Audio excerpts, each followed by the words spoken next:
ሰላም ጤና ይስጥልን አድማጭ ተመልካቾቻችን ከቶፕ ኒውስ ኔትወርክ ዕለታዊ ዜናዎችን ይዘን ቀርበናል። በቅድሚያ አርዕስቶቹን የሽብር ወንጀል ክስ የተመሰረተባቸው ተጠርጣሪዎች በግል ስልካቸው ያደረጓቸው የድምጽ ልውውጦች ያለ ፍርድ ቤት ትዕዛዝ መጠለፉን ለችሎት አሳወቁ። የገቢዎች ሚኒስቴር የታክስ አሰባሰብ ስርዓትን ለማዘመን የሐሰተኛ ደረሰኞችን ስርጭት ለመግታት የጀመረው አዲስ አሰራር አካል የሆኑት የ1.5 ሚሊዮን ልዩ ጥራዝ መለያ ኮድ ያረፈባቸው ደረሰኞችን ማሰራጨቱን አስታውቋል። ከንቲባ አዳነች አቤቤ የጥምቀት በዓል አከባበርን አስመልክቶ ከኢትዮጵያ ኦርቶዶክስ ተዋሕዶ ቤተክርስቲያን አባቶችና የጥምቀት በዓል አዘጋጅ ኮሚቴ ጋር ተወያዩ። በኢትዮጵያ ሀገራዊ ምክክር ዋና ጉባኤ ከጥር 30 ጀምሮ ለማካሄድ ታቅዷል ሲል ምክር ቤቱ አሳወቀ። ኢትዮጵያና ህንድ የዲፕሎማቲክ ፓስፖርት ላላቸው ዜጎች ያለ ቪዛ እንዲንቀሳቀሱ ተስማሙ።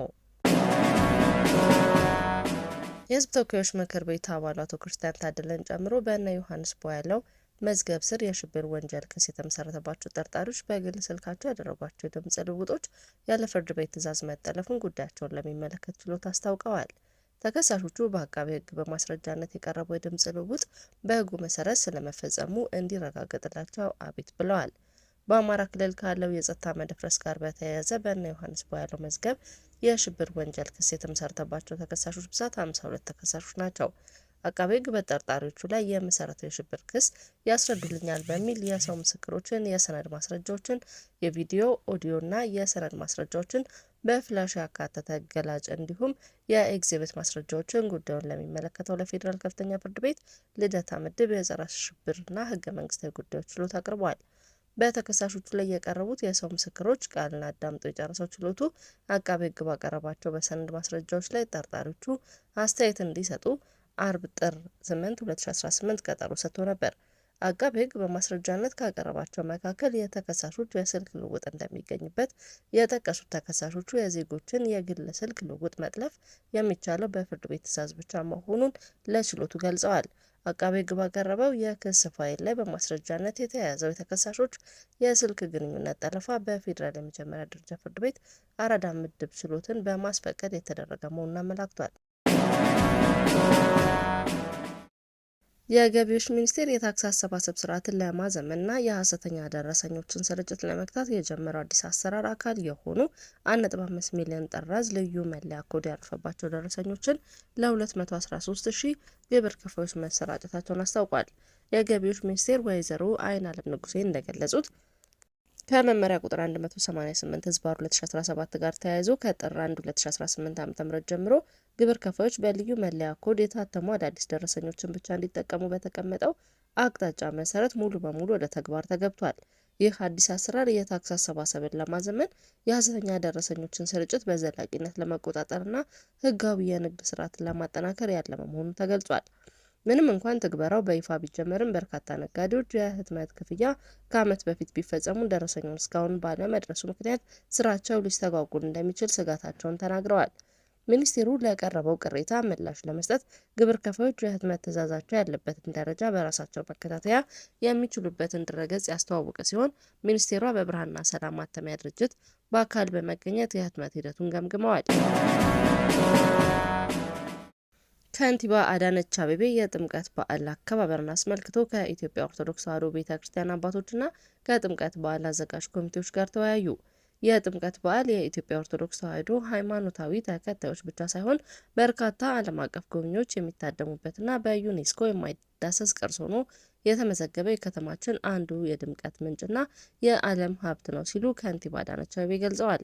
ከንቲባ አዳነች አቤቤ የጥምቀት በዓል በሁሉም ስፍራዎች ሃይማኖታዊ እሴቱን በጠበቀና ፍጹም በአማረ መልኩ እንዲከበር እየተከናወኑ ባሉ የቅድመ ዝግጅት ስራዎች ዙሪያ ከኢትዮጵያ ኦርቶዶክስ ተዋሕዶ ቤተክርስቲያን አባቶችና የጥምቀት በዓል አዘጋጅ ኮሚቴ ጋር ተወያይተዋል። በውይይቱ አጠቃላይ ዝግጅት በተሳካ ሁኔታ እንዲከናወን መሆኑን መመልከታቸውን ከንቲባዋ ከውይይቱ በኋላ በማህበራዊ ትስስር ገጻቸው ባጋሩት መልእክት ገልጸዋል።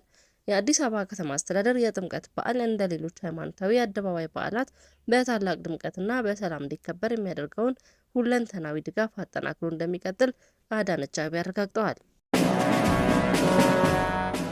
በኢትዮጵያ ሀገራዊ የምክክር ዋና ጉባኤ ከጥር 30 ጀምሮ ለማካሄድ ታቅዷል። በጉባኤው ከ4000 በላይ ተወካዮች ይሳተፋሉ ተብሎ እንደሚጠበቅም ተጠቁሟል። በኢትዮጵያ የሀገራዊ ምክክር ዋና ጉባኤ ከጥር 30 2018 ዓ.ም ጀምሮ ለማካሄድ አቅዶ የተለያዩ የቅድመ ዝግጅት ስራዎችን እያከናወነ እንደሚገኝ የኢትዮጵያ ሀገራዊ ምክክር ኮሚሽን አስታውቋል። የኮሚሽኑ ቃል አቀባይ ጥበቡ ታደሰ ዋና ጉባኤው የሀገር ውስጥና ከዲያስፖራ የተወከሉ ከ4500 የሚደርሱ ተሳታፊዎች ይገኛሉ ተብሎ እንደሚጠበቅ ተናግረዋል። የምክክር ጉባኤው ሰላማዊ በሆነ ሁኔታ እንዲካሄድ ተሳታፊዎች ያሏቸውን ትልቅ ሀገራዊ ኃላፊነት መወጣት እንዲችሉ አስፈላጊው ዝግጅት እየተደረገ መሆኑን ቃል አቀባዩ አክለዋል። ጉባኤው በሀገሪቱ ለሚታዩ መሰረታዊ ችግሮች መፍትሄ ለማምጣት ትልቅ ሚና ይኖረዋል ተብሎ የታመነበት መሆኑን የገለጹት ቃል አቀባዩ ኮሚሽኑ ሂደቱን አካታች እንዲሆን በትኩረት እየሰራ መሆኑን አስረድተዋል። በጉባኤው ላይ የሚሳተፉ ተወካዮች ከሁሉም የማህበረሰብ ክፍሎች የተውጣጡና የተለያዩ የፖለቲካና የማህበረሰብ አመለካከቶችን የሚያንጸባርቁ መሆናቸውን መገለጹ ተሰምተዋል። ቀደም ሲል 6 ተቃዋሚ ፓርቲዎችን ያካተተው የኢትዮጵያ ተቃዋሚ ፓርቲዎች ኮከስ ሰኔ 2 2017 ዓ.ም ባወጣው መግለጫ በሀገራዊ ኮሚሽን ላይ ትችት መሰንዘሩ ይታወሳል። በኮሚሽኑ ማቋቋሚያ አዋጅ ላይ በኢትዮጵያ ፖለቲካ ፓርቲዎች የጋራ ምክር ቤት የቀረቡትን የማሻሻያ ሀሳቦችና የተነሱ ጥያቄዎችን ቦታ ሳይሰጣቸው እንዲሁም የኮሚሽነሮችን ሹመት የብልጽግና አዋጅ እንኳን ያልተከተለና በጠቅላይ ሚኒስትሩ ፍላጎትና ፍቃድ ላይ የተመሰረተ ነው ብለዋል። በመሆኑም የተሰጠውን ከፍተኛ ተግባርና ኃላፊነት በሕግ፣ በእውቀትና በእውነት በነጻነት፣ ገለልተኝነት፣ በሚዛናዊነት ከሀገራዊ ተልዕኮ አንጻር ለመፈጸም ይቸገራል ሲል ገልጿል። በተያያዘ የሀገራዊ ምክክር ኮሚሽን በትግራይ ክልል ጊዜያዊ አስተዳደር አመራሮች፣ የፖለቲካ ፓርቲዎች፣ ከሲቪክ ማህበራትና ከትግራይ ፐብሊክ ዲፕሎማሲ አባላት ጋር ምክክር ለማድረግ የሚችልበትን ውጤታማ ውይይት እንዳደረገ መግለጹን ተከትሎ ውይይቱን ትርጉም የለሽ ሲል በክልሉ የሚገኙ ተቃዋሚ ፓርቲዎች ማጣጣላቸው አይዘነጋም። ኢትዮጵያና ህንድ የዲፕሎማቲክ ፓስፖርት ላላቸው ዜጎቻቸው ያለ ቪዛ እንዲንቀሳቀሱ ተስማምተዋል። የውጭ ጉዳይ ሚኒስቴር የመረጃ ማዕከል ግንባታ ስራም ጀምረዋል። ኢትዮጵያና ህንድ የዲፕሎማቲክ ፓስፖርት ያላቸው ዜጎች ያለ ቪዛ እንዲንቀሳቀሱ የሚያስችል የተግባር ስምምነት ተፈራርመዋል። ሚስጥራዊነትና ጥንቃቄ የሚሹ የውጭ ጉዳይ ሚኒስቴር ዳታ መልእክቶችን ለማደራጀትና ለመለዋወጥ የሚያገለግል የመረጃ ማዕከል ስራ መጀመሩን ጠቁሟል። ጥር 7 2018 ዓ.ም አዲስ አበባ በሚገኘው የህንድ ኤምባሲ በተከናወነው የፊርማ ስነ ስርዓት ላይ በኢትዮጵያ የህንድ አምባሳደር እና በውጭ ጉዳይ ሚኒስቴር የመካከለኛው ምስራቅ የኤዥያና የፓሲፊክ ሀገራት ጉዳዮች ዋና ዳይሬክተር ዲዋኖ ከድር ሰነዱን ተለዋውጠዋል። የዲፕሎማቲክ ሰነድ ልውውጡ የቪዛ ገደብን ለማንሳት የተደረገ ስምምነት ወዲያውኑ ወደ ተግባር እንዲገባ የሚያስችል ሲሆን ይህም የዲፕሎማቲክ እንቅስቃሴዎችን ለማሳለጥና በተቋም መካከል ያለውን ትስስር ለማሳደግ ትልቅ እርምጃ መሆኑን ሁለቱ ወገኖች ገልጸዋል። አድማጭ ተመልካቾቻችን ከቶፕ ኒውስ ኔትወርክ እነዚህ ነበሩ። መልካም ቆይታ